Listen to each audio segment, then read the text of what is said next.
بسم اللہ الرحمن الرحیم وکذالک قولہ علیہ السلام من ملک ذا رحم محرم منہ عتق علیہ نص فی استحقاق العتق القریب وظاہر فی ثبوت الملک لہ۔ اور اسی طریقے سے نبی کریم صلی اللہ علیہ وسلم کا یہ فرمان بھی اسی طریقے سے، یعنی جس طریقے سے کہ ظاہر اور نص کی گزشتہ مثالیں ہیں، ویسے ہی ظاہر اور نص کی یہ مثال بھی ہے۔ سمجھ رہا؟ جیسے گزری ہوئی مثالیں ظاہر اور نص کی تھی، اسی طریقے سے رسول اللہ صلی اللہ علیہ وسلم کا یہ ارشاد بھی ظاہر اور نص کی مثال ہے۔ ٹھیک ہے؟ من ملک ذا رحم محرم منہ، ایک بات، رشتہ دار کئی طرح کے ہوتے ہیں۔ ایک رشتہ دار تو ایسا ہوتا آدمی کا کہ اس سے نکاح حرام ہوتا ہے، اور ایک رشتہ دار ایسا بھی ہوتا ہے کہ اس سے نکاح حرام نہیں ہوتا۔ یہ بات بالکل واضح ہے، بات سمجھ رہے ہیں؟ تو اللہ کے رسول صلی اللہ علیہ وسلم فرماتے ہیں کہ کوئی شخص ایسے رشتہ دار کا مالک ہوا جو اس پر حرام ہے، یعنی جس سے نکاح کرنا اس کے لیے حرام ہے، تو جو ہی مالک ہوا اس کے اوپر، مالک ہونے والے پر وہ شخص آزاد ہو گیا۔ مثال کے طور پہ کسی کا بیٹا غلام تھا، بات سمجھ رہے ہیں؟ بیٹا کیا تھا؟ غلام تھا۔ اس بیٹے کو ماں نے خریدا، ماں نے خریدا، بات سمجھ رہے کہ نہیں؟ اب بیٹا اور ماں آپس میں ایک دوسرے پر حرام ہے، یہ بات تو سمجھ رہے ہیں؟ تو اب خریدتے ہی جو خریدا تو مالک ہوئی ماں، مالک جو ہی ہوئی ویسے ہی وہ آزاد ہو گیا، ویسے ہی وہ بات سمجھ رہے ہیں؟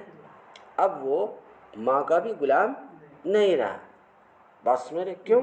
کیونکہ اللہ کے رسول صلی اللہ علیہ وسلم نے فرمایا من ملک ذا رحم، جو ایسے رشتہ دار پر مالک ہوا جو محرم ہے، تو اس پر وہ کیا ہو جائے گا؟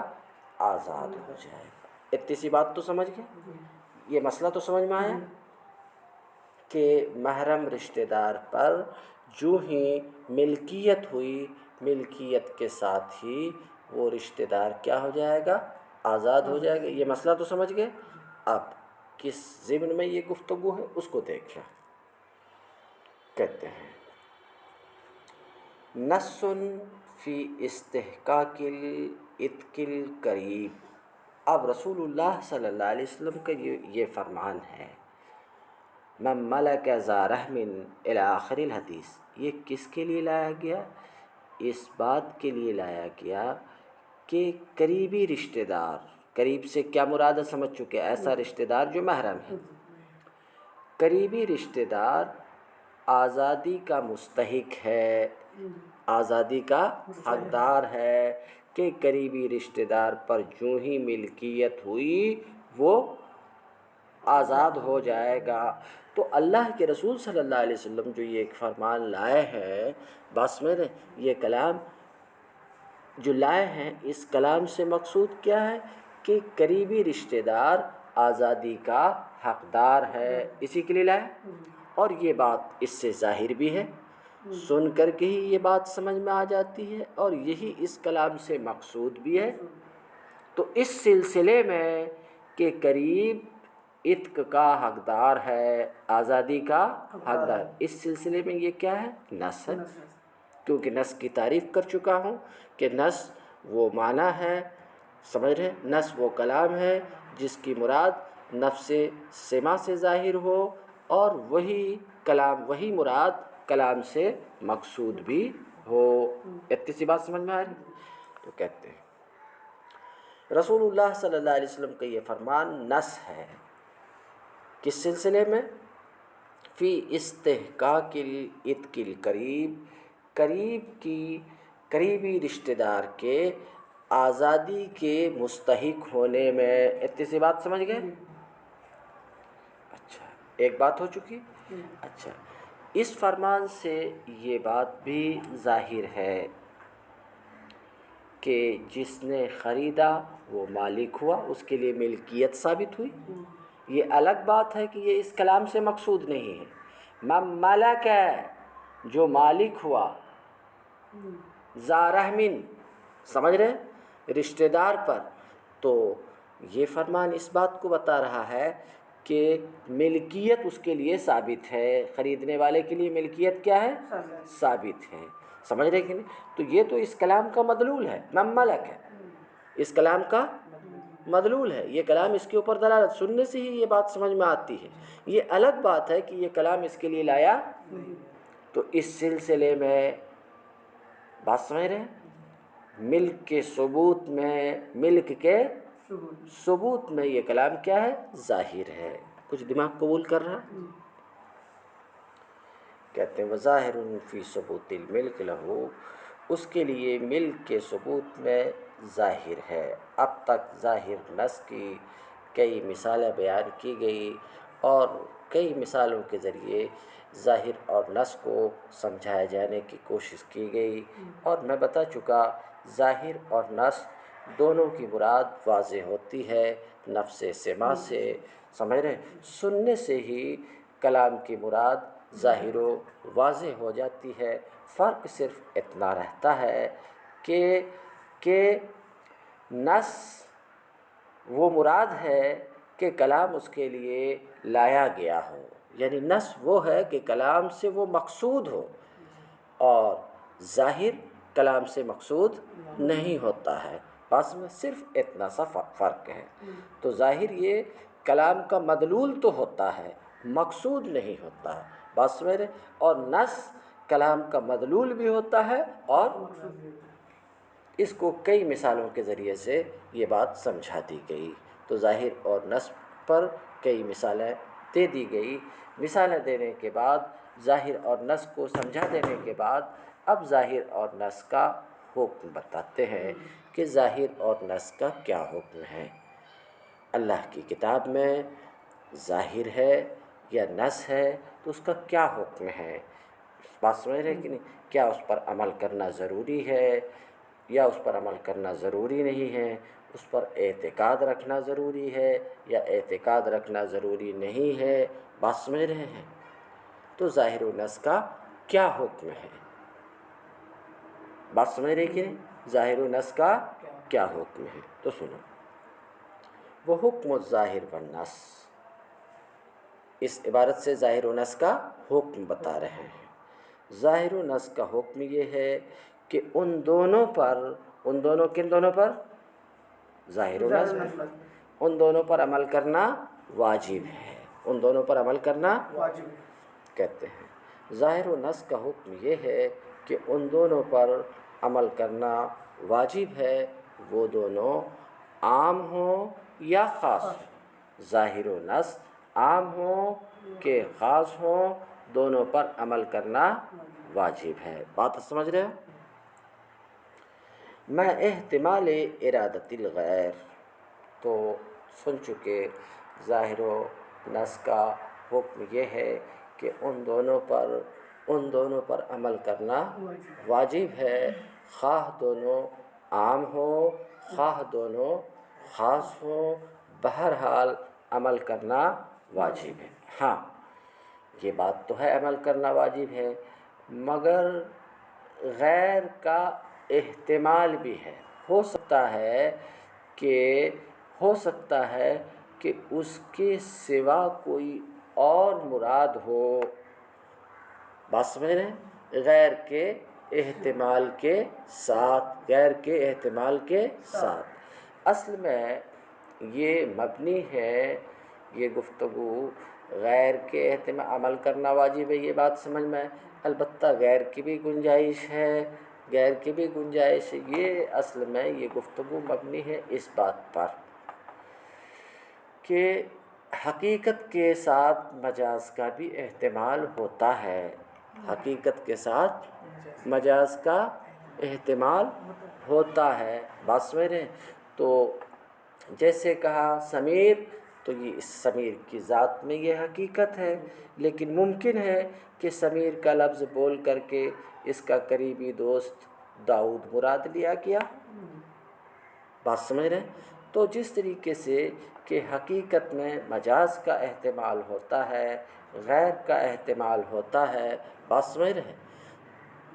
مجاز کا احتمال ہوتا ہے، اس طریقے سے ظاہر اور نص میں بھی غیر کا احتمال ہوتا ہے، بات سمجھ رہے ہیں؟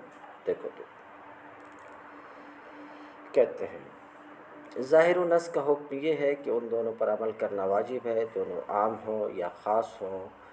غیر میں احتمال ارادت الغیر، غیر کے مراد لیے جانے کے احتمال کے ساتھ وذالک اور وہ، یعنی ظاہر و نص میں سے ہر ایک غیر کے مراد لیے جانے کے احتمال کے سلسلے میں بمنزلۃ المجاز مع الحقیقہ، حقیقت کے ساتھ مجاز کے درجے میں ہے، جس طریقے سے کہ ہر حقیقت میں مجاز کا احتمال ہوتا ہے، یعنی احتمال ہوتا ہے کہ حقیقت کے سوا مراد ہو، ایسے ہی ظاہر و نص میں بھی احتمال ہے کہ اس کے سوا مراد ہو۔ وعلی ھذا قلنا اذا اشترى قریبہ حتی عطق علیہ یکون هو موتق ویکون الولا لہ۔ اور اسی بنا پر ہم اس بات کے قائل ہیں کہ جب آدمی نے اپنے قریبی رشتہ دار کو خریدا، آدمی اپنے قریبی رشتہ دار کو خریدا، حتی عتق، خریدتے ہی وہ رشتہ دار کیا ہو گیا؟ آزاد ہو گیا۔ یہ بات تو تم سمجھ چکے ہو۔ کہتے ہیں یہاں تک کہ جب آدمی نے اپنے قریبی رشتہ دار کو خریدا، یہاں تک کہ اس پر آزاد ہو گیا، یکون ہوا موتقن، تو خریدنے والا موتق ہوگا۔ خریدنے والا کیا ہوگا؟ موتق ہوگا، اور ولا اس کے لیے ہوگا۔ یہ بات سمجھانی پڑے گی۔ سنو، ایک حدیث ہے الولاء، کوئی لمبی چوڑی بات نہیں، کوئی مشکل بات نہیں ہے۔ الولاء لحمۃ کلحمۃ النسب، ولا کا تعلق بھی نسبی تعلق کی طرح ہوتا ہے، نہیں سمجھے تو اب آگے سنو۔ الولاء، ایک دوسری حدیث ہے الولاء لمن اعتق، ولا اس کے لیے ہے جس نے آزاد کیا۔ تم کہو گے ولا ہی ہم نہیں سمجھ رہے ہیں، یہ ولا کیا چیز ہے؟ آپ ولا ولا بول رہے ہیں، مجھے تو لگ رہا ہے کہ بلا بلا ہے، بات سمجھ رہے ہیں؟ تو ولا،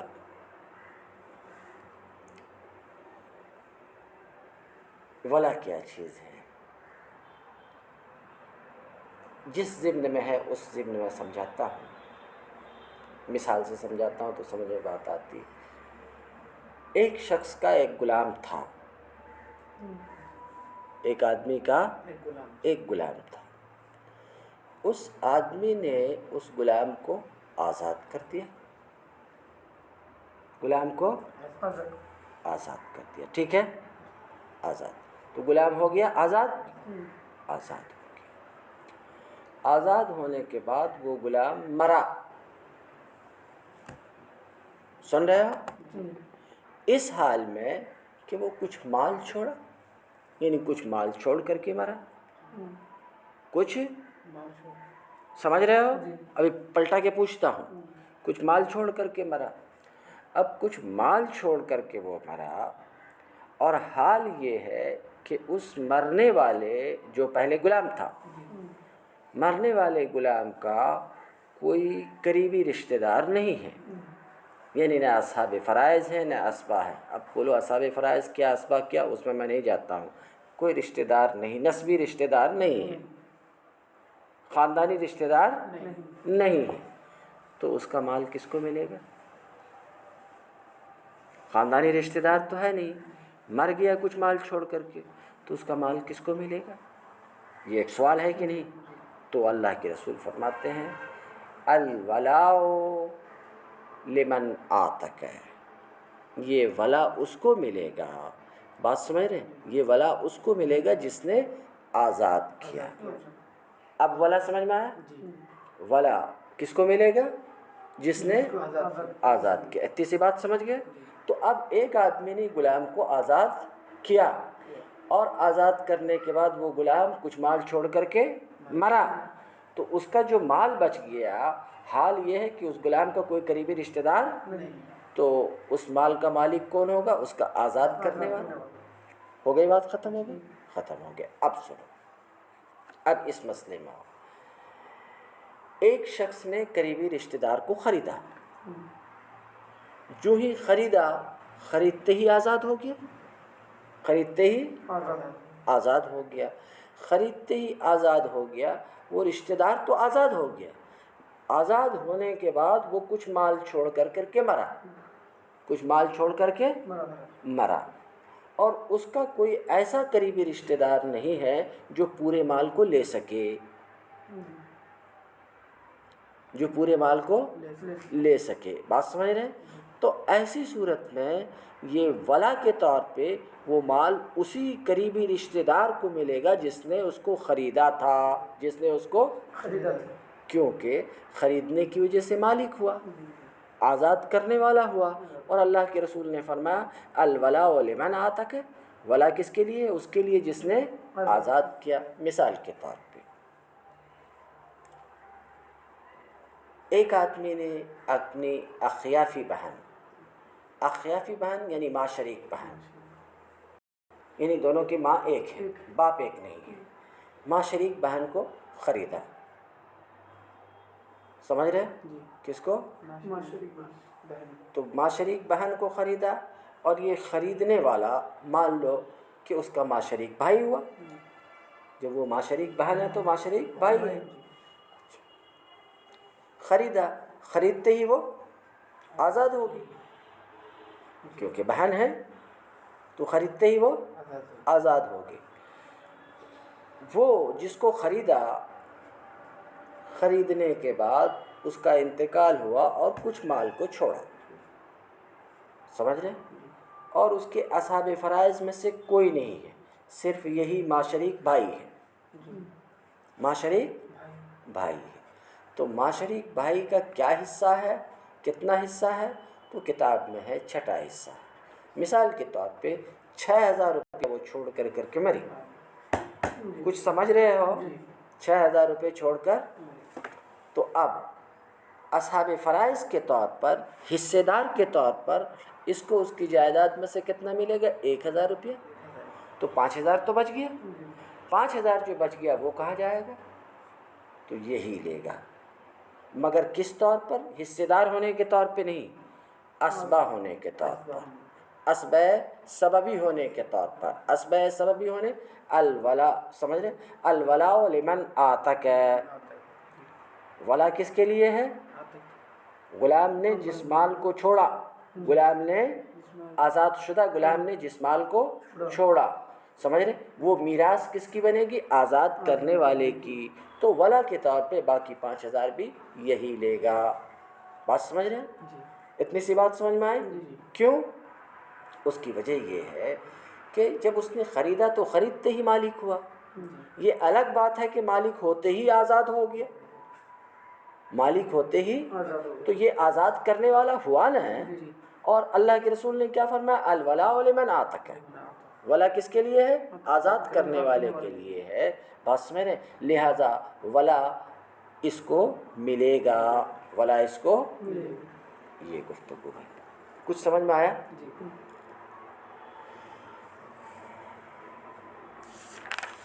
کہتے ہیں اذا اشترى قریبہ، جب اپنے کسی قریبی رشتہ دار کو خریدا، ٹھیک ہے، یہاں تک کہ خریدتے ہی اس پر آزاد ہو گیا، تو یہ خریدنے والا شخص موتق ہوا، خریدنے والا شخص کیا ہوا؟ آزاد کرنے والا، موتق آزاد کرنے والا ہوا۔ وَيَكُونُ الْوَلَا لَهُ، تو اب یہ ولا اسی موتق اور خریدنے والے کے لیے ہوگا۔ اتنی سی بات سمجھ میں آئی؟ بس کرو۔